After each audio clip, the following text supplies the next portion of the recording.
So it's like this. Lil Durk inherited a lot of beefs from guys like King Von, Boss Top, and everybody else. But let's just leave Boss Top name alone for a little bit. Let's focus on y'all smashing the like button, because you know you're interested in these updates. You're interested in these breakdowns, because I do different type of videos. A lot is actual updates of things that actually happen, and a lot are things that happen that we just do a breakdown on. This is more of certain things that actually did happen and breakdown being together. Like I give y'all a disclaimer to be fair to y'all. Y'all at work, whatever you at, you might be rolling up, chiefing on one. You want to have a good vibe with these videos. So let's go on with it. I walk in my backyard in a circle, so everything I'm saying, you know, is true, is not fabricated, and we take our time with this. I looked at the whole perspective of Lil Durk situation, aka Dirk Banks. Forget about everything we do know as far as for right now when it comes to Lil Durk. We got to look at the bigger things as far as, did Durk ever love being involved in these situations or even partaking in membership and friendship with some of these people?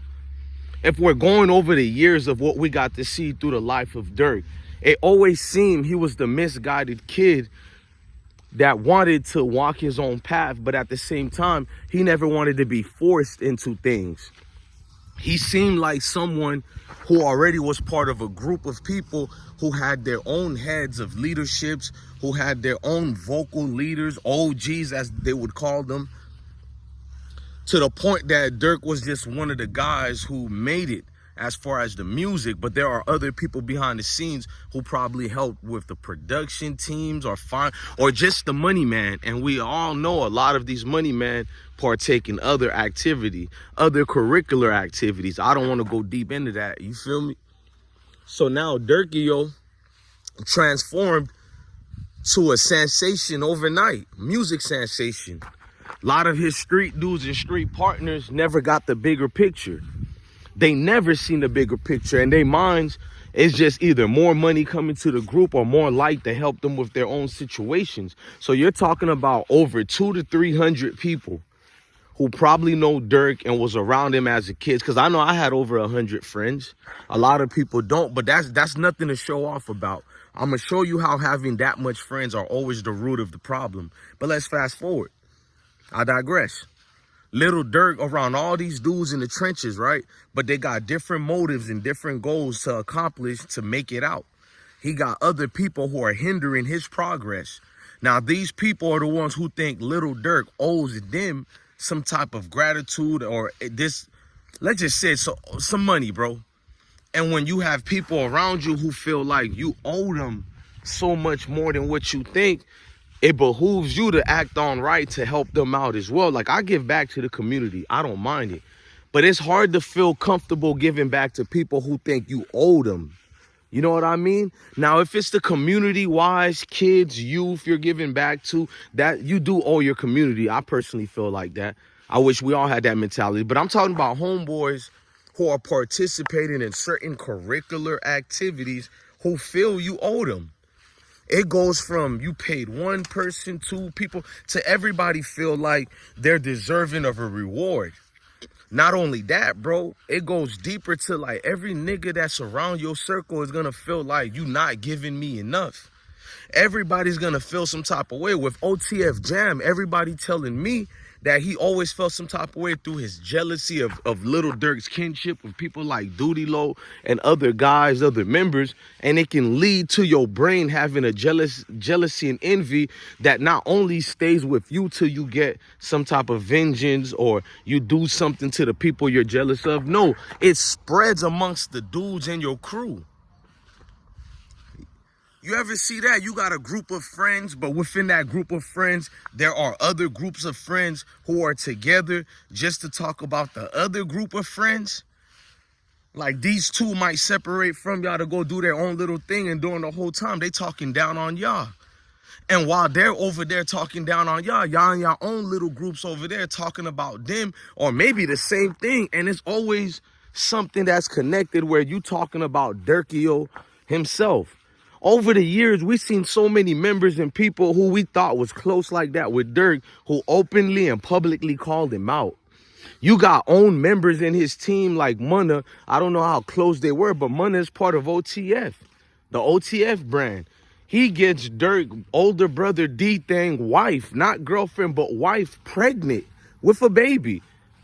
D-Thang ain't even been dead for a year, so that's that. Like, everybody's pretending that's normal.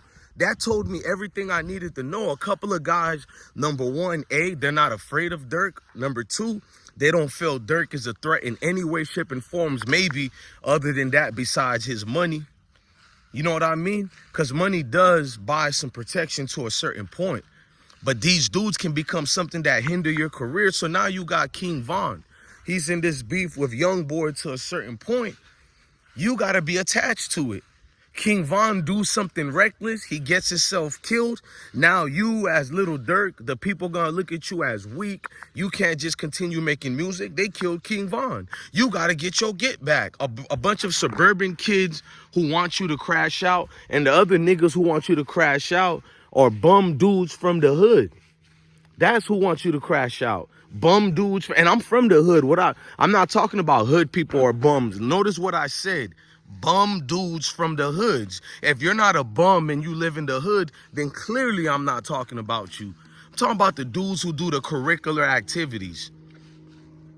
They're going to be preaching for you to get back, while also wanting you to give them resources and money. And my brain is like, how can I look out for you with resources and money when I'm always partaking and being involved in things that can possibly not only take my money away from me, every single ounce of it, but take me away from my loved ones? If you loved me, I shouldn't have to be paying and putting myself in positions and situations to get caught up like I am now. Real friends around you, yeah, get back is good and all that, but you knew the life you choose to be in the street. Once you get to a certain point, I'm not saying dismissing get back, but damn, bro, I'm Lil Durk. The whole world is looking at me. Everybody who's beefing out here, I keep inheriting their beef. From the FBG Duck situation as well. You know what I mean? I mean, that was a personal level too. When you looking at Newski and everybody, not saying anybody did anything, but Durk took a whole lot of losses. I do believe in my heart he felt some type of retaliation, but a lot of this is propagated to be propped up on other people getting you to crash out. Other people telling you that this route is the route to go to crash out. And evidently speaking, bro, you can see Durk every time you look at him, he never looks happy. He be around all those guys and he never looks excited or anything because he's going through it. It's mental gymnastics. He's playing with his own mind. To be trapped in your own head is the worst thing. You know what I mean? It's the worst thing like in the world. Look, man, I'm your guy, DJ Bless One, the best one. Just remember, man, to love your family, love your kids. Always stay blessed, man. Accountability is the best ability. You hear me?